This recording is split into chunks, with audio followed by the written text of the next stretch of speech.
ఫలించిన పంట యావత్తు ఆమెకు మరలా ఇత్తునని సెలవిచ్చిమ్మని 8:8లో ఈ మాట రాయబడుకోవచ్చు. కాబట్టి కోల్పోయిందంతా కూడా తిరిగి సమకూర్చుకోగలుగుతూ వచ్చు. మన జీవితాల్లో మనం సమకూర్చుకోవడానికి దావీదు సమస్తమును సంపాదించుకునను, పోగొట్టుకున్నది కూడా ఏం చేశాడు? సంపాదించుకున్నాడు. కానీ మనం కూడా ఏం చేయాలి? భౌతికంగా సంపాదించుకోవడానికి చాలా ప్రయత్నాలు చేస్తున్నాం.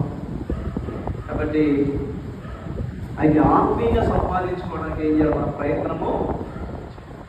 కాబట్టి ఇక్కడ మనం గమనిస్తూ వచ్చినట్టయితే గత వారం ధ్యానం చేసే విషయాలు కాదు, కానీ ఇక్కడ 10వ వచనం, కావున మనము అతని గోడ మీద చిన్న గది కట్టించి, కట్టించాలంట?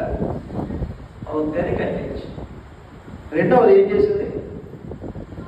అందులో అతని కొరకు మంచము, మూడవది బల్ల, మూడవది, నాలుగవది పీట, ఐదవది దీపస్తంభము నుంచుదుము.